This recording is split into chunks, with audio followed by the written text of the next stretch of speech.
Hello, everybody. Welcome back to SPEARCAST. This is our second episode, but technically we're going to consider this as our first episode. Yeah, this is we have a lot more preparation this time. Last time we kind of just went with it, just with no expectations whatsoever. This time we're a little bit more prepared. Once again, I'm Lucas Quick. And I am your co-host, Abel Tariku, and we have two brand new guests. Please introduce yourselves. Hi, I'm Ethan Nadachi. I'm one of the content editors for The Spear, and I'm also the men's soccer beat writer. Hi, I'm Jasmina Lara. I am a staff writer and the women's soccer beat writer. So we got two soccer beat writers, and I don't know, has The Spear ever had two soccer beat writers before? This is kind of a new situation for the publication, just based on the 3 semesters that I've been here before. Don't look at me. This is my second That's semester. True. Yeah. This is my second semester, so I'm not sure to answer that question. I know for sure last semester I was here, men's soccer was still ongoing, and we didn't have a beat writer for men's soccer. So I think, just for soccer in general, so considering that it went from completely wide open to have two completely booked up beat writers is pretty impressive. Yeah, it makes me happy, and I must say, people in our class, we talk about sports, but mainly it's American football that gets a lot of attention, and we talk about it on Monday most often. But I will say the one thing that's really surprised me, just in general, it was like it last semester, but I think this semester especially, there's a lot of soccer talk before our classes. I know Ethan, Jasmina, Hattie, Max, these are some of our writers. They're all very, very into soccer, and I'm someone that doesn't watch soccer too often, so it's kind of rare and different for me to hear people talk about a sport that I'm not aware of, that I'm not fond of. Usually it's about football, and I eat, sleep, and bleed football. So it's a much different environment, I must say. Yeah, I just want to ask you guys, how does it, obviously you guys were in the class last semester and soccer was still pretty much completely open. So how does it feel considering that you guys are the beat writers, there's so much more buzz for soccer, people are even doing sidebars for soccer as well. Just how does that feel for you guys? It's honestly great. I grew up playing soccer. I grew up watching soccer, and to see it get so much coverage, not just by myself, but by other writers and everyone else, it's great. It's a beautiful game, and I think that it deserves a lot more coverage because we have a very talented team at SJSU. So I'm very pleased with that. I'm in the same boat. I grew up watching soccer. I played it. So seeing people see how important the game is and enjoying it, I really enjoy seeing that growth, and I hope it continues. Yeah, so last week what we did for our episode, we touched upon San Jose State's American football team. They were on the bye week, but we're going to talk about what most people on this planet truly consider to be football, or what most Americans call it soccer. So I'm going to go off with Ethan first. So you're the men's soccer writer, and the team is off to a fantastic start. You guys went 3-0 to begin the season. That was the first time in 20 years to do so. Just explain what you've seen as a reporter that's led to this early success in the early part of the season. Yeah, well, it's a great group of guys. To start off, we have a lot of quality in our team. We have a lot of experienced players, but also a lot of younger players to come in. So I think the mesh, it's reached a very, the peak. You got young players, experienced players, they come together. It's a good mesh. And I think the way we play, it's pretty good. It has some, obviously we haven't been perfect this season, but I think to start off with the way we've been playing, it's been bearing the fruit. And I think that the record speaks for itself for how good we've played. And you always hear the coaches talk, even with, for example, the last game where we drew, they talked about it was a good performance because we did play really well, even though we didn't get the goals. So I think it's just staying consistent with the quality of our play. I think it's been a really good start to the season because of that. Yeah, and I wanted to add, I think another reason why I've been playing so well is because this is Coach Simon Tobin. This is his last dance. And I actually talked with him last semester because I believe he was still on the verge of thinking if he was going to retire. And I was talking to him. He stayed in Bakersfield for around over 2 decades. And he came over to San Jose State. And last year, they made it all the way to the WAC championship. And they didn't win the WAC championship to move on. And then so he was telling me, even while not even thinking if he was going to be on the team next year, he was telling me this team was super special. And I think it was too special for him to not leave it for somebody else to do it. If any person was to coach that team, it'd probably be him. And maybe that's one of the key reasons why. I think now he's just on his retirement tour, and I think that's been a little bit of extra motivation for all of the players. Yeah, absolutely. And I will say I was looking last night at just like the history of the last like maybe like half decade or so in the 2020s and how the men's soccer program has done down here. And I think a lot of people don't acknowledge how like consistently well they've performed throughout. I mean, there's some years where you're like below 500. It happens to every sports team in the world, honestly. But they've shown consistency. But this season is just off to a much better start. And again, I was there fall last semester or last year, and the men's soccer team didn't get this much ground and attention as there beforehand. And I remember, I don't want to go too much about football, but when we lost to Central Michigan, I talked to Matt Levin. He was one of our SIDs, and it was a gut-wrenching loss. And Matt Levin, he went up to me, and he was like, at least our men's soccer team is playing really good right now. Like, the fact that even like our athletics director, who are very high on going to football games and promoting that side of it, the fact that they're talking about the soccer team as well is pretty cool. So I want to go on about like the roster of the team right now. There's a lot of depth for San Jose State, but I think in the beginning part of the season, Arnold Matchazi really emerged towards some of these wins that San Jose State had early on. He had the game winner against St. Mary's. He didn't play at all last year. He's from Milton Keynes. So just how has his impact early on into his SJSU career really benefited the team so far? Oh, yeah, for sure. So people that don't know Machatsi, obviously he's from Milton Keynes, and he played in England for a long time. And so the reason why he didn't play last season is because of his playing history. They deemed him ineligible to play last season. But now he's back and backfiring, 3 goals, obviously. And I think just having a player of that quality where he has kind of have that English touch to him, I feel like it's you know how much of a Premier League fan I am and just English football. I think bringing some of that physicality and intelligence to our team has done wonders. Like even when he doesn't score a goal, like the last game when we didn't score any goals, he had good chances. And not just that, is his like on the ball play when it's not scoring or assisting. His shielding is very intelligent. His runs are very intelligent, and I just think he's kind of the complete package when it comes to what you want from a center forward. And I think that having him in the team, it's a big plus. Like you said, we have a very good roster, and I think the very cliche thing to say about having a good soccer team is you have a good goal scorer and a good shot stopper, and I think we have that at SJSU. So I'm very impressed with Machasi so far this season. Yeah. Going on about the goalkeeper, Edgar Guerrera. I don't want to mispronounce his name, but he won goalkeeper of the week a couple weeks ago. It's cool to see Matchazi emerge as this good striker, and I think it benefits having Cameron Cook on the team too, because I covered them a lot last year, and these guys have been playing together for quite some time, so it's good to have 2 players who are both extremely talented. They just have this bond with one another, and they know how to play with each other. And I just want to mention that in class previously, that when we were talking about opinions, and you were like, what's your opinion? And you said that you think Arnold Matchazi is the best striker in SJSU history. And I know that you were sugarcoating that a little bit, but do you seriously think that could be in contention? I know it's so early, but what makes you think that into the season? I mean, I'm just joking around, but I think that every time I, joke about something like that, there is a little bit of why I think that. I think he's a great player. He has experience playing overseas, and I think that quality, if he stays with us for as long as he can, right now he's a sophomore, I believe, so he has a couple more years with us. So I think that his longevity over the season, if he keeps producing goals or no goals and just improving the play of the team overall, I think he could be one of our better strikers, especially if we get Tobin the WAC. So if he's part of that WAC winning team, I think there's definitely a good argument for him to be in that talk for some of the best strikers. Yeah. Yeah, there's definitely like a lot of really good depth in the team right now. I mean, Ruben Flores Thomas got Defensive Player of the Week the very next week.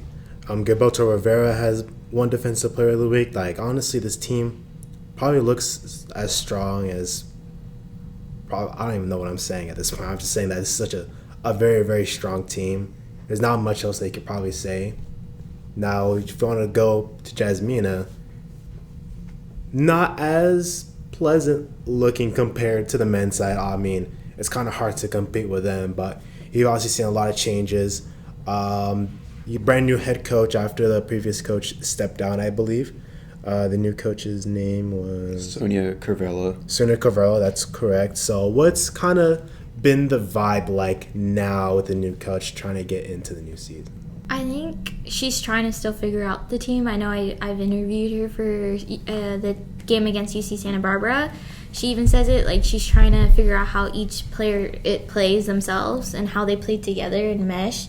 I know she said she's still figuring out about the back line, because the back line is basically freshmen and stuff like that. So that's a whole new, like, they don't have as much experience playing college in the sense of, like, okay, they're all freshmen.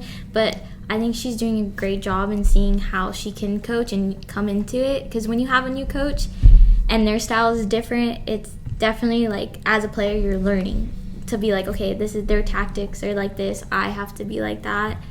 So, yeah. And then, like you said, like the back line is a bunch of freshmen. 19 of the 30 players on the roster are either freshmen or sophomores. So you pretty much have like a fresh new team with a fresh new coach. So obviously it's going to be a little bit harder trying to adjust, and you're still going to be learning on the way. So what are kind of like your expectations for this season, realistically? Realistically, I hope they could turn things around. Because I could see it. They have the potential. They have the foundation to be a really good team. It's just they're learning off of each other. You have, as players, you have to be able to have, you could have team chemistry, but when it comes to playing, you have to make sure your playing style meshes well with your teammates' playing style. You can't just be singular in that. Yes, you could have certain skills and you could show that off, but when it comes to them, I feel like they have the potential to be a really good team. They just need to learn to mesh and take it further and fix their little mistakes. And I feel like they can turn it around. I feel like they're at a point where they should be able to. I don't think there's not hope. And I could see that with them. Even though they're like losing a game, they don't give up playing in those 90 minutes. They still work hard and stuff. Even though it sucks seeing like you're down like 2 goals or something, they still are consistently running, consistently putting pressure on the team. And I hope that they could turn it around. Yeah. And obviously you said about players constantly having to mesh together because it's 11 on 11. It's a team sport. But are there specific players in the roster that you kind of have your eye on that you're hoping to see kind of take that next level to improve on and accomplish and kind of take the reins on this team? I honestly, there's 2 forwards. So junior forward Paige Pineda Alamias, she's a vet coming into it, and you can see she takes charge in that field a lot. So far this season, she has like 12 shots at like attempts to score a goal, and she started all 7 games so far, along with like freshman forward Miriam Ledkani. She's also, I could see it, them two together, when they're forwards together, they have the potential to be able to have those attempts at goal, because that's the most important thing in a game. When you have so many shots at goal, you're giving your team confidence enough that like, okay, maybe the next shot we could potentially score, but also you're dwindling the goalkeeper in a sense. It's like throwing the goalkeeper off. Like, you could catch so many goals, but like in attempt soon it could be like, oh shoot, I might not be able to catch the next one, and it gets in their head. So yeah. And then you guys take on Cal State Fullerton on Thursday for your next game before you head into conference play.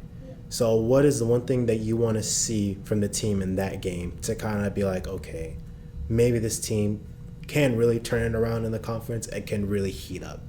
So I've noticed it. They leave a lot of open space as a team. When you're playing, you don't want to leave open space because that gives the other team opportunities. And I could see it. Like, I don't think they need to leave that much open space, but I think they need to learn to like communicate with each other a little more about like, okay, if I'm going to go here, you need to come fill up that space. Because it has happened in a couple of games. I've noticed the back line, one of them will go up a little bit, but no one is there to fill that space. And I feel like if they communicate that keeps the back line locked down. And I think that's the most important thing, keeping the back line locked down, so then the other team can't get through. Because when you leave that open space for the back line, you're potentially like, you're not having that much like strong, and they're able to come through. And I think the space is one, and then communication. They just need to talk to each other.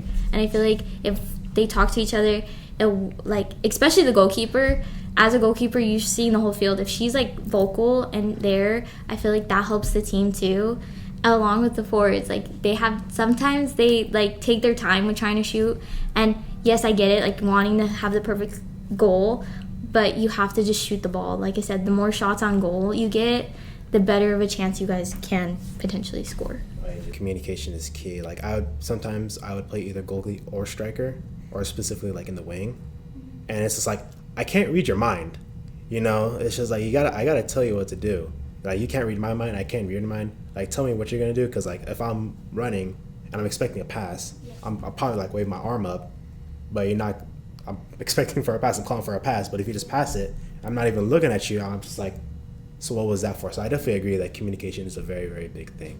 And did you have a question, Lucas? Well, going to the goalkeeper part of it, I will say people might not realize, but Abel can play a good goalkeeper even if he goes down with a pretty big injury. I mean, you told me that story a week ago, and it's for another time. But just for people to know, if they need a goalkeeper, Abel can play even if he's playing under a sprained ankle. Oh, yeah. What is it called? Soccer. I'm taking a handball class, and I play goalie time to time. Perfect clean sheet so far, and I hope to continue that streak. So if you need a goalkeeper, you can call me. We'll discuss some contract details and we'll work from there. My last question for you, Jasmine, is because you mentioned this in class too, again, during the opinions part when you're talking, or we made you guys write opinion pieces.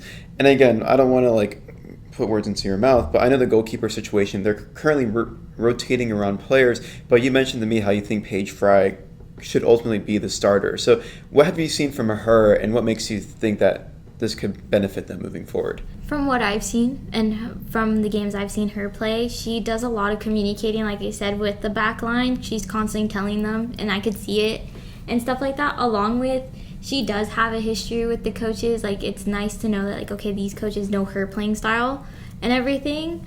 Along with her record compared to the other goalkeeper, she has a pretty good record, but then again, she's also, for this season, she's played a little more time than the other one. But from Paige, you could see that communication aspect. And I feel like when it comes down to having a fresh new team, like freshmen, you're going to have to get used to a certain player. And I feel like they're getting used to Paige because she does start most of the games. And I feel like just keeping it consistent, it helps a long way, because then you're like, okay, I'm used to this player. I'm used to their communication style. I'm used to how they want to set up, and that could help. Yeah, so once again, San Jose State women's soccer, they will take on Cal State Fullerton on Thursday, and then they will head into conference play right after that. And to close off the podcast episode, I think the biggest point of emphasis for this week in sports in general is men's soccer. Tomorrow night, they take on Stanford. They're ranked third in the nation. So, Ethan, what needs to be done in order for the Spartans to pull off a major upset? I went to soccer practice today and talked to the guys, talked to Coach Sanchez, and there was a lot of confidence from the team. They're oozing confidence. They seem in a very good mood. And when I spoke to, everyone I spoke to, a lot of them were focused on kind of their own game rather than focusing on Stanford's game. And I think we pose we've played them a lot and we haven't beaten them, but I think with the player quality we have and we continue to stick to what we want to do, I think that would definitely, it could help us out and get a result. I think when I think about what we can do against Stanford, there's a quote by a football player, and it is, I believe, when we have the ball, it's a game. When we don't, it's a fight. And I think that encapsulates SJSU's football team pretty well. So I think out of possession, I think we need to be like rabid dogs. And, Stanford's a very physical team. We're not the biggest team, but I think we make up for it with our intensity. So I think going against Stanford, one thing is just to be dogs out of possession. And I think in possession, we need to be very tactically disciplined. I know it's kind of conflicting. You want to be a rabid dog and you want to be tactically disciplined, but I think to be a top team, you need to be able to do both of those things. And I think that SJSU is a top team, and I think they have the quality and capabilities to do that. So I'd say against Stanford, just go out there and give them a fight, in my opinion. Yeah. So if they beat Stanford, this should be an obvious answer, but do they deserve to be in the top 25? Yeah, I mean, the performances speak for themselves, especially if they knock Stanford off their perch. I think it's no question for me. And once again, that will be on... Well, actually, I do have one more little fun fact to you guys before we ultimately decide to close off. Like I mentioned earlier, this is head coach Simon Tillman's last year coaching. He was previously at Cal State, Bakersfield, for I think 20 plus years. And one of his assistant coaches is the current Stanford head coach, Jeremy Gunn. So this will be the final time he will go up against his former protege. And both they used to be mentor and student. Now they're going in as rivals for the last time ever. So that's probably one of the most interesting things. Honestly, that could be a sidebar. I'd love. That's a great sidebar. You should tell Max that, because isn't he doing the sidebar tomorrow? I would tell Max, yes. That's a good thing to point out. That's a great thing to point out. And if you do want to check out these recaps and sidebars, make sure to go to thespirit.sjsu.com to check out everything, including our feature stories, opinions, recaps, and sidebars. With that being said, I'm Abel Tariku. And I'm Lucas Quick, signing off. Thank you guys for listening, and we'll see you next week.